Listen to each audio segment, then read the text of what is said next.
Welcome back to Tiny Artist TV. If you're new to my channel, hi.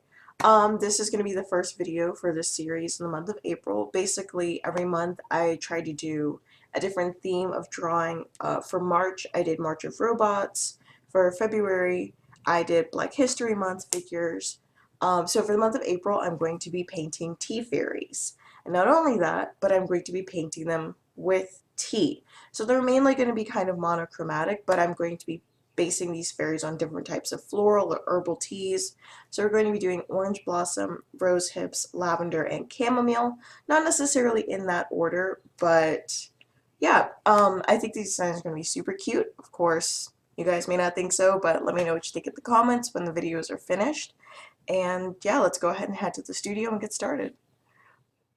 This video will also serve as something as kind of a comprehensive tutorial for these designs. I am going to be slowing down the drawing process and explaining a little bit more of what I'm doing if you guys want to draw these designs alongside me. Of course, you can add your own little touches and flourishes to your designs. I'll pretty much be just doing kind of like a base design and then putting my own spin on it and showing you guys how to paint with tea as well. So a few things you'll need for today's video. Of course, you'll need a pencil and an eraser. I like to use a 3H pencil because it's light enough that if I don't erase all of my lines, it's not the end of the world, whereas if you use a standard number 2 pencil, it's going to be a little darker and a little heavier, and it's really going to cut into your paper more than you probably want it to. You're going to need some archival pens or some pens that will not react with water. Will be using my set of microns. If you don't have microns, there are other brands that are good for this kind of work with wet mediums and things of that nature. You can get water sensitive pens if you want a bleed effect, but I won't be covering a bleed effect in this video. And of course you'll need some paper that can withstand a lot of wet medium as well.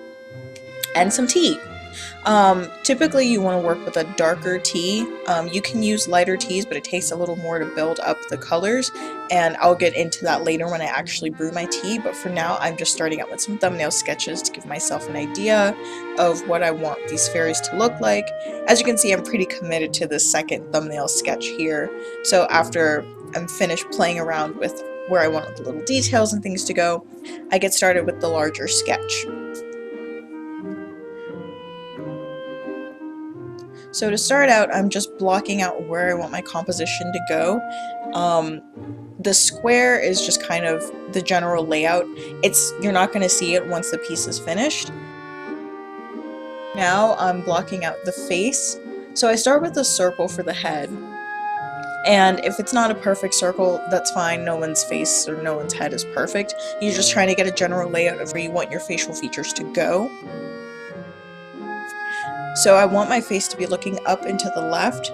So typically you want that center line to go between the eyes and down the bridge of the nose, and of course down the middle of the lips as well. Your eyes are going to come about halfway down, your nose is going to be about 2/3 down, and the lips are going to be about in the last third between the bottom of the nose and the top of the chin.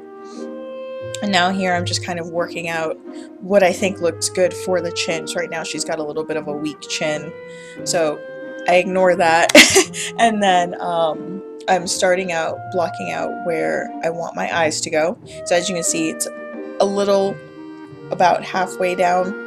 And for the nose, I typically draw a pyramid shape. This is a tip I picked up from, I don't remember if it was from an art book or from another artist, but when you draw it in a pyramid shape, you can make it as narrow or as wide, as squat, or as tall as you need to. And that basically helps you block out where the tip of the nose goes and where the width of the nostrils are supposed to go. And then of course, in the bottom 2 triangles there, you can carve out the nostrils essentially.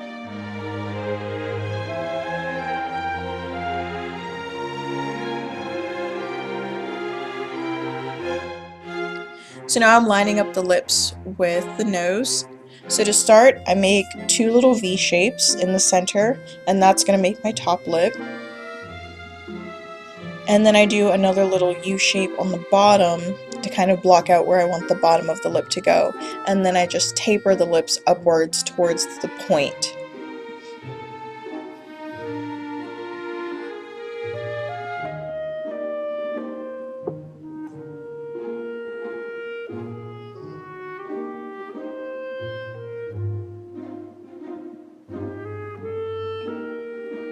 For the body, I start my collarbone.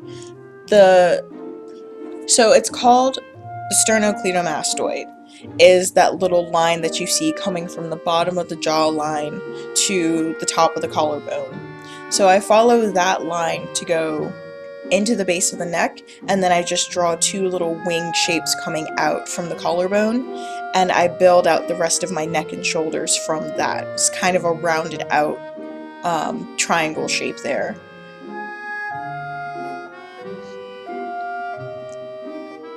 Just fixing up the jawline a little bit.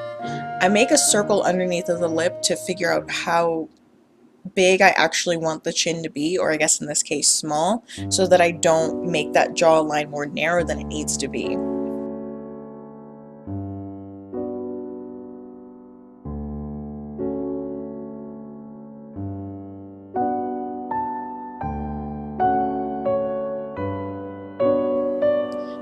I line up the tips of the lip with the center of the pupils, because typically on a face that's where things are going to be lined up. And then the top of the ear and the bottom of the ear typically line up with the corner of your eye and about the tip of your nose, or at least where the nostrils are.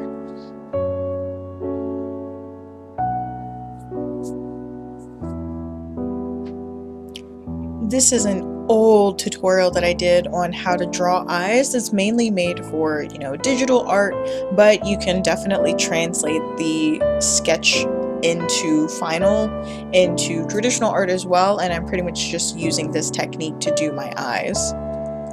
Just fixing that brow bone a little bit. I do bring it down a little bit more, because once I actually put the eyebrows in, I realize that it's a little too high up. But there is a bit of a divot between where your brow ends and where your eyes begin, because that goes into the line of the cheekbones, as you can see on the left side there.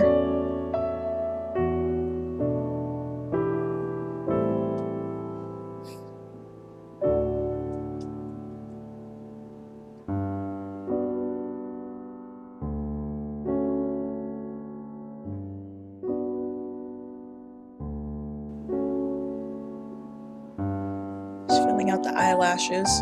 I decided that instead of doing individual eyelashes, I do want this to be more of a cartoony look, so I make a more solid eyelash by just doing a solid line and then some wispy triangle shapes on top, but it's one section of eyelash instead of a bunch of several eyelashes.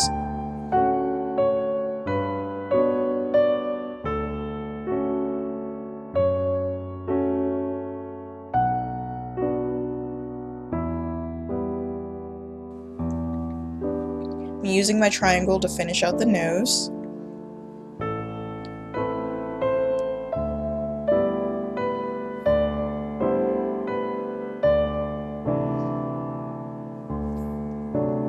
And now that I'm satisfied with the face, I'll come back to the ear, but I'm just kind of blocking out where I want my border to go.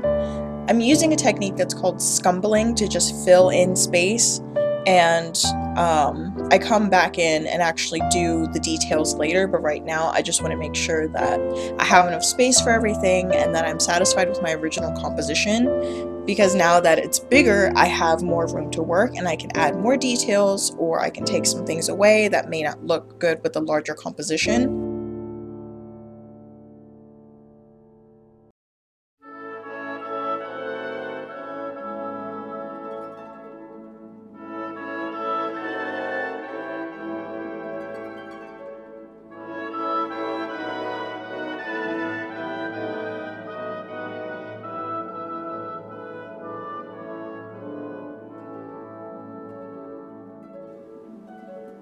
So to start with the ear, you want to do a hook shape. So the ear is composed of three basic shapes. You've got your hook, you've got your Y, and then you've got your bump at the base of the ear.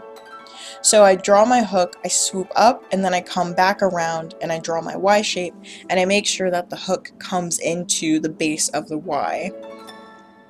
So then you want to do your first bump down at the bottom, and then you're actually going to have your second bump where that little piece of cartilage is. Now I'm just fine lining everything out, making sure it's where I wanted to. I did end up moving the hook up a little bit so that I had more room between the bump and the hook. because you want to think of the ear as, or at least when I draw ears, I think of, okay, if I'm doing piercings on the ear, are things actually going to sit where they need to sit, or is the ear too small, or do I need to open some things up? So as you can see here, I actually am drawing piercings on the ear, and I decided to make the lobe a little bit bigger because a piercing that big wouldn't sit comfortably on a lobe that small.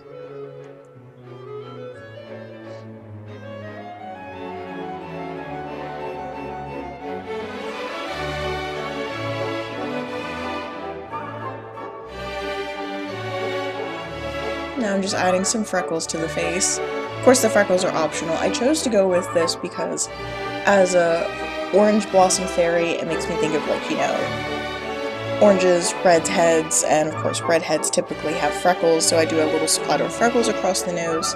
And now I'm starting on the hair. I'm blocking out the hairline to about a third of the way down the skull, and basically a rule of thumb here is if it looks like your character would look good bald, then you're doing it right. So, of course I'm not going to leave her bald because down in the thumbnail I've got all this wispy, whooshy hair. So for the hair, this is where you can pretty much do whatever you want. I like having the wild flowy hair because it makes the paint strokes a lot easier to follow. But I start with the part, and then I just draw my lines up from the part of the hair and the direction of the wind. So it's picking it up and over to the left, so that's the way I'm drawing my lines. And of course with the hair you can also add as much or as little detail as you feel comfortable with. I like doing really detailed hair, so I really go in and add a lot of lines and wisps and like little flyaways and things like that.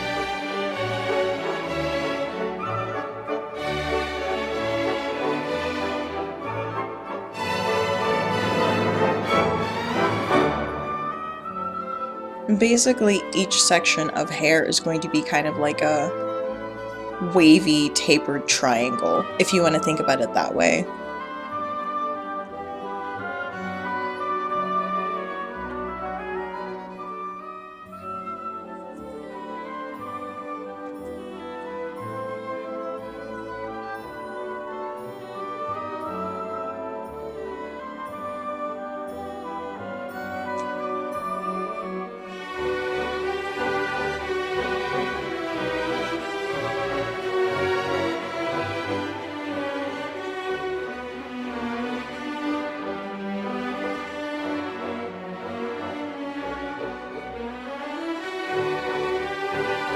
So for the shirt, I want to add a little bit of lace to the shirt, and again I'm just using a scumbling technique to kind of make little crinkly waves to kind of give the appearance of lace without actually having to do a lot of strenuous detail to the lace.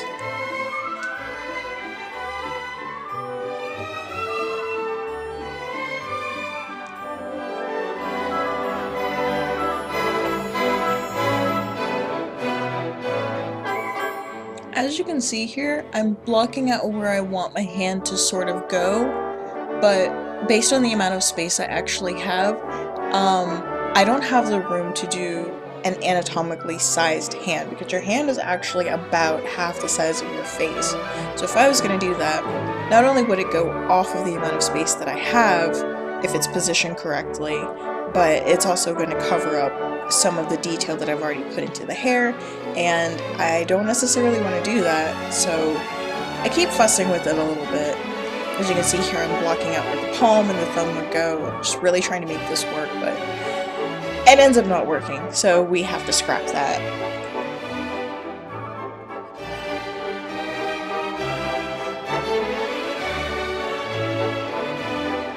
With our fairy's face done, it's time to move on to the wings. So for the wings, I kind of imagine where it would attach between the shoulder blades and make a soft line between that. And I'm kind of basing these off of monarch butterfly wings, but they end up being sort of a more fantasy than a reality version of them. So I'm just using them as the general shape.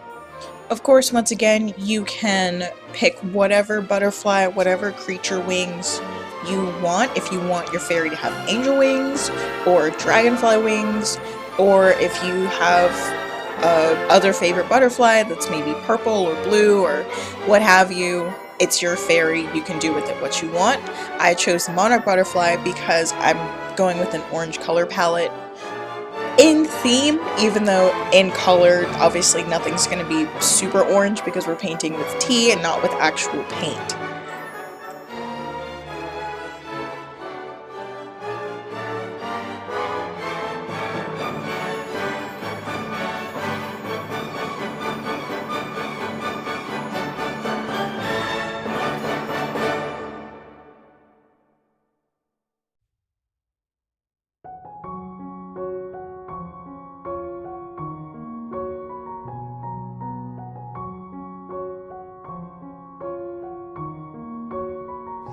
So after I black out where I want all of my foliage to go, of course I'm doing oranges and orange blossoms.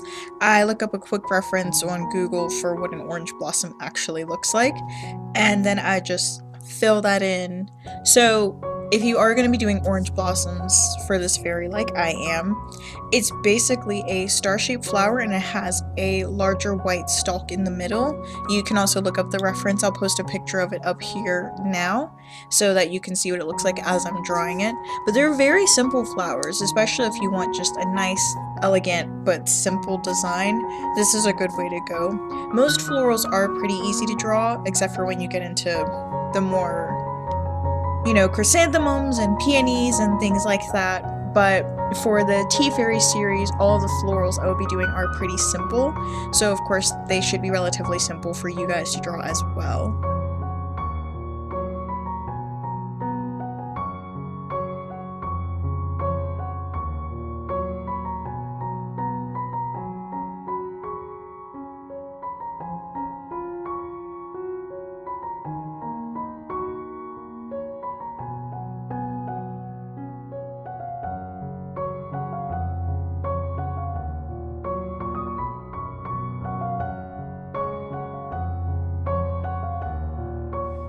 And of course, our final step before painting is doing the line art. So I have several different sizes of pens, and again, I will be using microns, but first I'm starting off with my Sharpie, which of course is also a waterproof marker. And I'm just using this to block out my bolder lines, just to give it a little bit of variation. And then I go in with my fine point pens and get into the details. But that's pretty much the gist of this stage. You, of course, don't have to do different line weights, but it just makes it look a little more interesting than if you had everything be the same weight, especially elements that you want to draw attention to. Like, I'm kind of doing where I know I want to put my highlights, a bolder line to make that white really stand out, and then just outlining the front of the face and certain parts of the foliage and the wings. If you're drawing along with this video, I'll give you guys a chance to finish your line art with just a little bit of music in the background. If not, you can skip ahead to the timestamp that's posted. I believe it's 24:16.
So now we're going to get started with our painting. As you can see here, I have my cup of tea, and initially what I wanted to do was paint with some orange tea.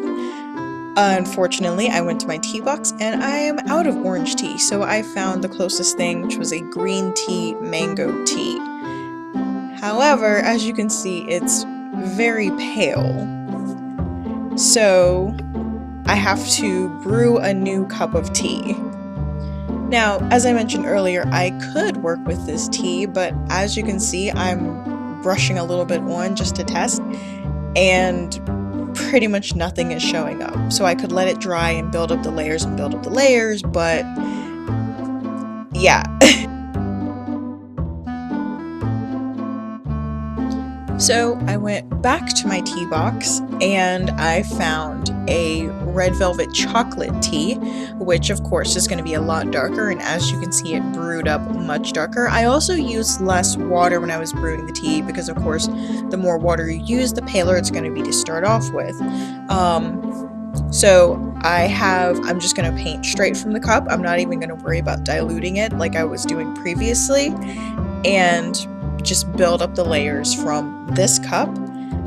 I am still swatching just to make sure that it actually is as dark as I think it is, and the wash brush, which I will be explaining which brushes I'm using, tends to not pick up as much, so it's a nice light layering, whereas the round brush picked up a little bit more, and then the detailed brush picked up even more than both brushes, which is good because if you're doing detail, you want to have a lot of concentrated pigment without having to use a lot of water.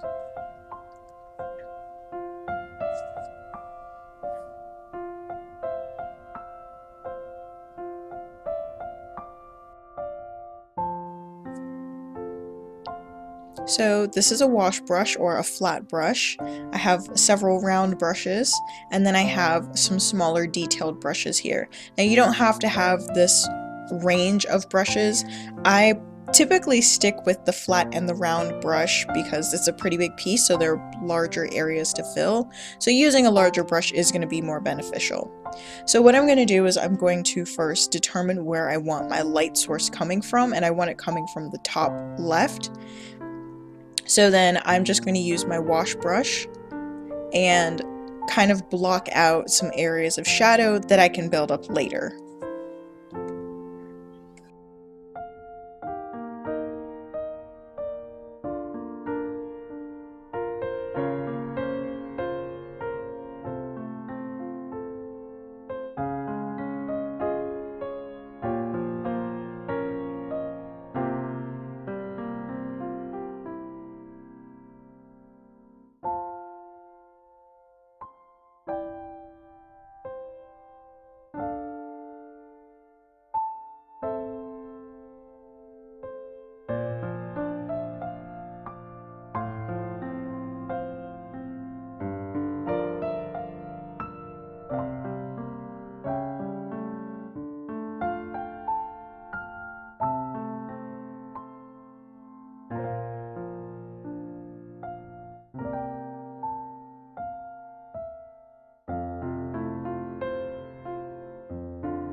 With wet mediums, it's very important not to stay in one place for too long because, of course, it's water on paper. It's going to be a little more susceptible to wrinkling and things of that nature. So the best thing to do is to work in the round, and so for watercolor painting, bigger is better. It is a fast drying medium, but if you have to build up layers like in here with tea painting versus watercolor painting, you already have a color that you're working with, whereas with tea painting you have to build up that color. So you do have to wait for sections to dry before you go back onto another section. So when you're painting in the round and you've got a larger piece, you can kind of go in a clockwise or counterclockwise sort of pattern, or you can work on your main figure and then whatever background elements you would like to implement And that way, when you're working on one section and you want that section to dry a little bit, you can work on another section, and then by the time you're finished with that section, you can go back to your main section and build up those layers again.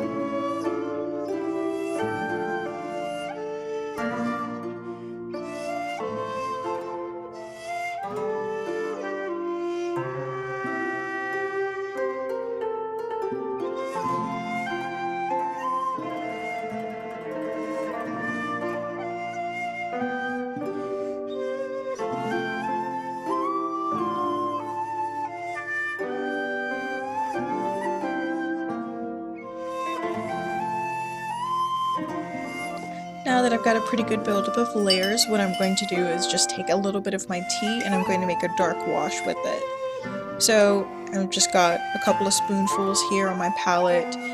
Please excuse the mess on the palette. I tried to clean it off as best as I could before I started this video, but sometimes paint's just stubborn and these palettes are really old.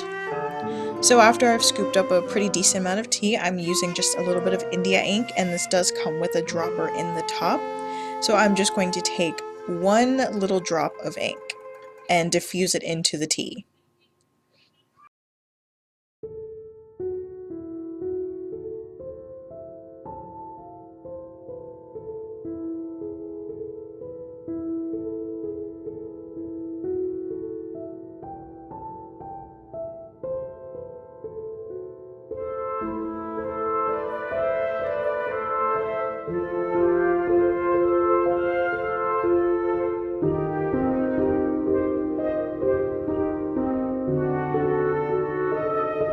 Now, you may or may not notice something a little different with the eyes.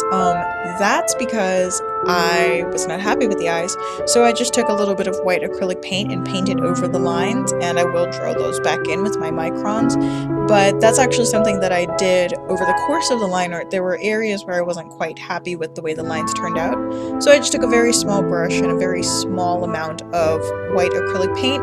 It's honestly better to do this with white gouache because it dries drier, and my acrylic paint had a little bit of a glossy sheen to it. But that's an easy way to fix line art, is just take a small brush and a small bit of white paint and just go over it. If it still looks a little translucent, you can wait for it to dry and go over it again until it's nice and opaque and you can draw right over it.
So here we are at the end of today's video. I hope you guys enjoy this little tutorial.